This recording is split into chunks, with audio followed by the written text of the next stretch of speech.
Hello and नमस्कार। मैं doctor कंचन Singh Bharat homeopathy में आप सभी का स्वागत करती हूँ और आशा करती हूँ कि आप सभी अच्छे और स्वस्थ होंगे। चलिए एक बहुत ही कॉमन सवाल के बारे में बात करते हैं, स्टिफनेस यानी कि मांसपेशियों में अकड़न हो जाना। ये कंप्लेन अक्सर मेरे पार्किंसन के पेशेंट करते हैं जब भी वो ओपीडी में आते हैं या जो पेशेंट ऑफलाइन ट्रीटमेंट ले रहे हैं। उनकी जो सबसे मोस्ट इम्पॉर्टेंट जो कंप्लेन होती है यही होती है कि आखिर उनकी मांसपेशियों में अकड़न क्यों हो रही है, क्यों मांसपेशियां उनकी बहुत ज़्यादा स्टिफ हो चुके हैं। तो चलिए इसी टॉपिक पे बात करते हैं। जैसा कि आप सभी को पता है कि पार्किंसन क्या होता है। जी हाँ, पार्किंसन जो है वो क्रॉनिक प्रोग्रेसिव न्यूरोलॉजिकल डिसऑर्डर होता है। हमारे ब्रेन में जो न्यूरॉन्स हैं उनमें डोपामिन की कमी होने लगती है। जब भी डोपामिन की कमी होगी हमारे शरीर में स्टिफनेस भी आती है, साथ ही साथ हमारे हाथों पैरों में कंपन भी होता है, चलने में भी डिफ़िकल्टीज होती है, वॉक करने में डिफ़िकल्टीज हो रही है, साथ ही साथ अगर आप कुछ लिख रहे हैं उसमें भी आपको लिखा नहीं जाता है प्रॉपर तरीके से। अब यहाँ पे सवाल ये आ रहा है कि आखिर मांसपेशियों में अकड़न क्यों महसूस होती है, क्यों मांसपेशियाँ इतनी ज़्यादा स्टिफ होती हैं, चाहे विंटर का सीज़न हो चाहे वो समर का ही सीज़न क्यों ना हो। तो देखिए, जैसा मैंने आप लोगों को बताया कि जो हमारे न्यूरॉन्स होते हैं हमारे ब्रेन के अंदर उनमें धीरे धीरे कमी होने लगती है। अब ये कमी क्यों हो रही है, हमारा क्या है न्यूरोट्रांसमीटर क्या है, डोपामिन। डोपामिन क्या है, ये एक न्यूरोट्रांसमीटर की तरह हमारे शरीर में काम करता है, हमारे ब्रेन में काम करता है। और ये जब भी हमारे ब्रेन में डोपामिन की कमी होगी हमारे जो मांसपेशियां हैं वो क्या होंगी, उसमें स्टिफनेस भी होगी, उसमें अकड़न भी आपको महसूस होगा।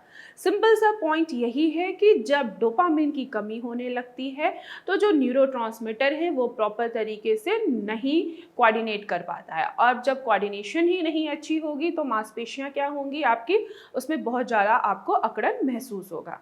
अगर मैं दूसरे रीज़न की बात करूं तो वो है बेसल गैंग्लियन का डिसफंक्शन।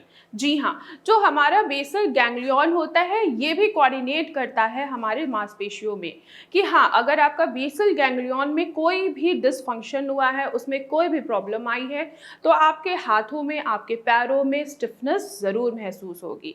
इसके अलावा अगर आप पार्किंसन के पेशेंट हैं और आप एक्सरसाइज नहीं कर रहे हैं, आप मूवमेंट नहीं कर रहे हैं, तो भी आपकी मांसपेशियों में अकड़न आ सकती है।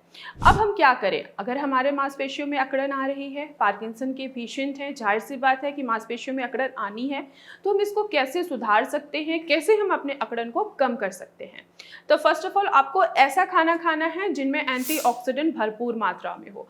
आपको विटामिन भरपूर लेने हैं, विटामिन डी लेना है, विटामिन B6 लेना है, विटामिन B12 लेना है, और साथ ही साथ आपको ऐसे विटामिन भी कंज्यूम करने हैं जिसमें विटामिन C और विटामिन E भी पाया जाता हो। कुछ मिनरल्स हैं जैसे कि जिंक है, मैग्नीशियम है, इनका भी आपको सेवन करना ही करना है।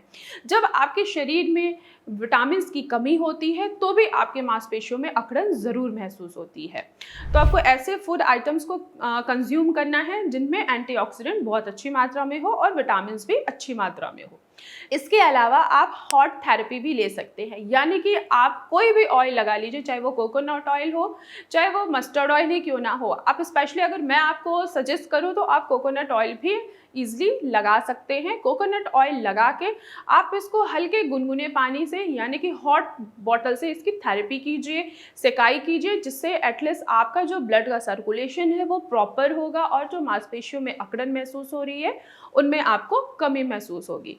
इसके अलावा आप वॉक ज़रूर कीजिए, बेशक आप किसी का सपोर्ट ले लीजिए लेकिन वॉक करना मत छोड़िए। जब आप वॉक करना छोड़ देते हैं तो मसल्स ऐसे ही रिलैक्स हो जाती हैं, उसमें और भी ज़्यादा स्टिफनेस महसूस होती है। तो वॉक भी करना बहुत ज़रूरी है और साथ ही साथ फिजियोथेरेपी ज़रूर कराइए और साथ ही योगा और मेडिटेशन भी ज़रूर कीजिए। तो मैं आशा करती हूँ कि आप लोगों को समझ में आया होगा कि जितने भी पार्किंसन के पेशेंट हैं आखिर उनकी मांसपेशियों में अकड़न क्यों महसूस होती है।